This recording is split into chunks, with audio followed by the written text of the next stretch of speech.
everyone, welcome back to Vlogmas Day 14.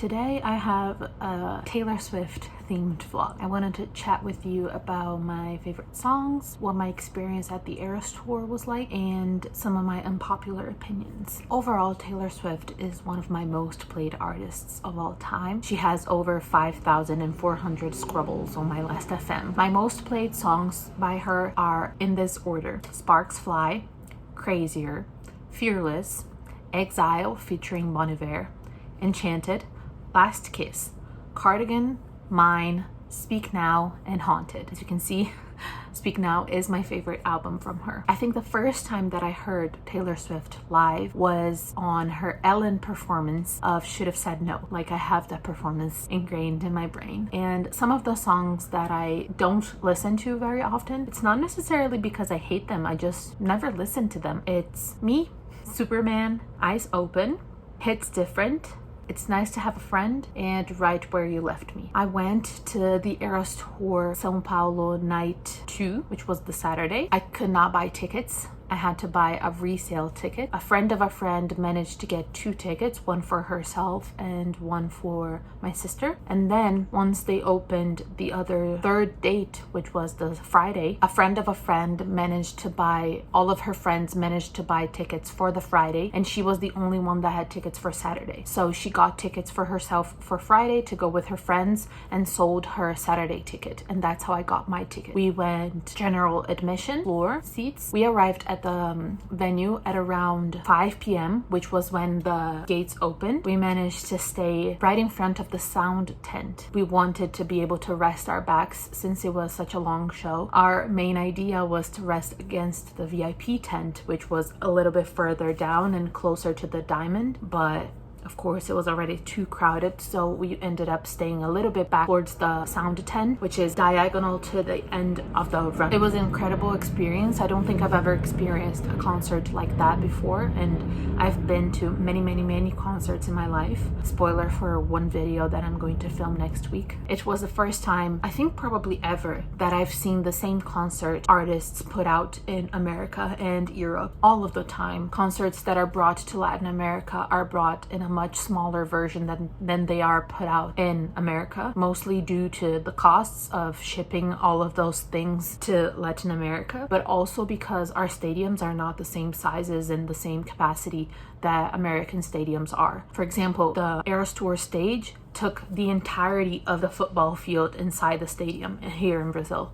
And I know, like, in America there is tons of space after the end of the stage. So, but yeah, I think this was the first time that we saw like the entire production, the same exact production that she used in America and in Europe. The screens beside the stage, like, they were gigantic. The sound quality was incredible. It felt like a performance. It didn't feel like I was watching like just live music. I think this is one of the reasons why I cried during the entire folklore set, because it was the most performative era in my opinion. With the house and the dancers, it all felt very performative and very theatrical, and I think that encapsulated really well what the Eras Tour felt like for me. Some of my unpopular opinions, I think it all starts with my album ranking: Speak Now, Folklore, Fearless, Red, 1989, Evermore, Reputation, Midnights, Lover, The Torture Poets Department, and Debut. Now that the Eras Tour has ended, I'm sort of hoping that she goes into hiding for a while. I think it will be really good for her music for us to not see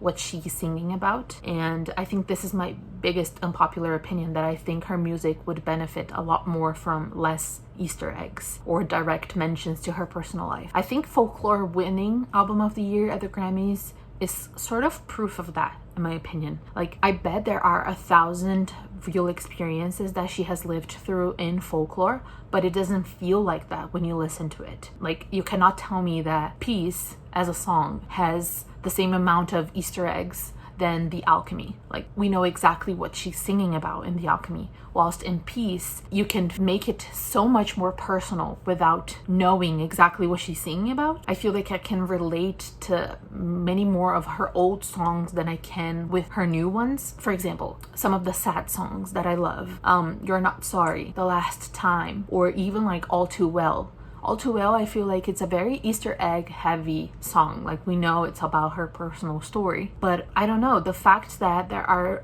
so little of them compared to her new album, it makes the song feel a lot more like relatable to other people, and I can insert this song in many aspects of my life, much more than I can with some of her latest sad songs like The Black Dog, LOML, or even, I don't know, like So Long London, even though that is a song that I like. I don't know, I feel like her older songs invoke a sort of feeling that these new songs don't. And the only difference that I can pinpoint between them, this lack of knowledge about her personal life and the things that inspired her songs with her older albums than we do know now. I feel like her music would benefit a whole lot. These direct mentions of her personal life, even if she wants to continue to do that, the idea of her going into hiding and we not seeing her for a long period of time also makes those Easter eggs go back to feeling like Easter eggs and not feel like I am listening into her personal thoughts and diary like I feel with the Tortured Poets Department. I think the fact that we know the timeline, we know a lot of the things that went down, and then we listen to the Tortured Poets Department, I don't know, I didn't like that album and I didn't like that experience. I feel like the strength of her songwriting is in being able to paint a picture, a very vivid picture of a moment you don't necessarily have to have lived through. And All Too Well, I think, is the perfect example of that.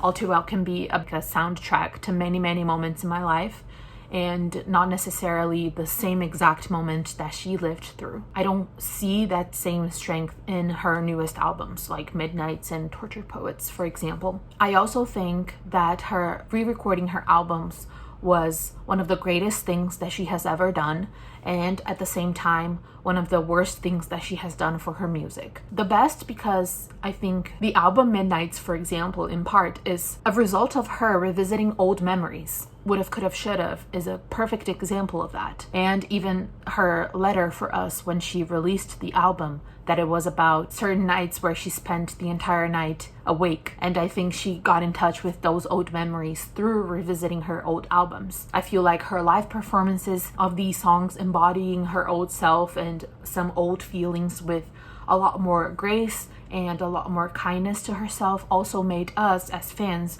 revisit our own old selves in the same way, with the same sort of care. I think it also helped with the incredible mashups that we saw on the second leg of the tour. Like, re-recording her albums, I think, made her connect with her older music and also made us as fans reconnect with her old music in such a different way. I also think it's one of the worst things that she could have done for her music, because I think people loving so many of the Vault songs made her put out her longest album of her career, and I think one of the weakest in her discography, because I don't think she can edit herself down anymore. Even though we love the Vault songs, for example, the Vault songs for Speak Now, we love them, they're so much fun, but I can see exactly why they were tossed to begin with. And I think with the Tortured Poets Department, I have clear Vault songs, like songs that should have stayed in the Vault, and if they were released like 10 years from now, I would enjoy them, but I would see exactly why editing down the album would make it feel more cohesive and make it stronger.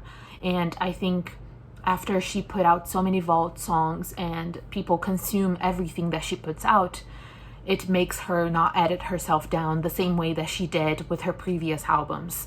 And I think that makes her discography start to become weaker, filled with filler songs. I think the idea of Tortured Poets Department as an album, for example, is incredible.